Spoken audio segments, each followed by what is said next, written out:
Hello mga kamadam Lisa, ngayon naman po gumawa ako ng cassava leche, cassava flan. Yung leche flan po sa kayong cassava, pinaghalo ko siya. Mamaya itataob ko yung isa, titignan natin. At gumawa rin po ako ng aking soup wonton. Dahil sa sobrang lamig pa po rito sa amin, sa Canada, ay gumawa ako ng aming soup. Soup wonton na may mushroom. Kakaiba naman po ang ginawa ko ngayon. Nilagyan ko siya ng mushroom. Mushroom haba. Ayan guys. Kapapatay ko lang ng apoy.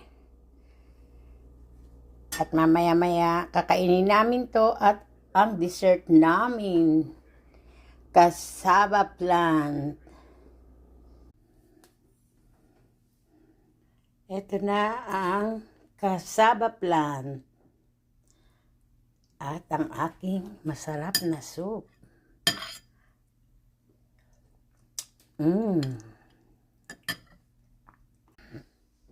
Ay!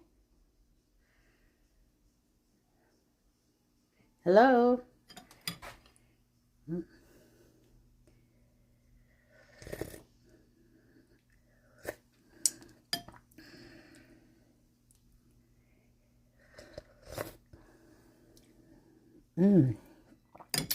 Ang mushroom mainit.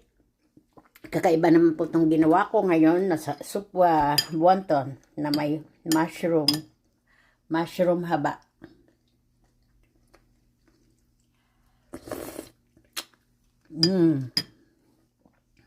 Tapos po ang dessert ko, cassava plant.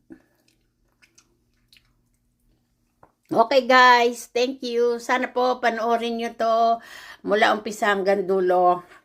At sana po may mag-subscribe naman sa aking mga videos sa aking YouTube channel. Okay guys, thank you. Please subscribe, like.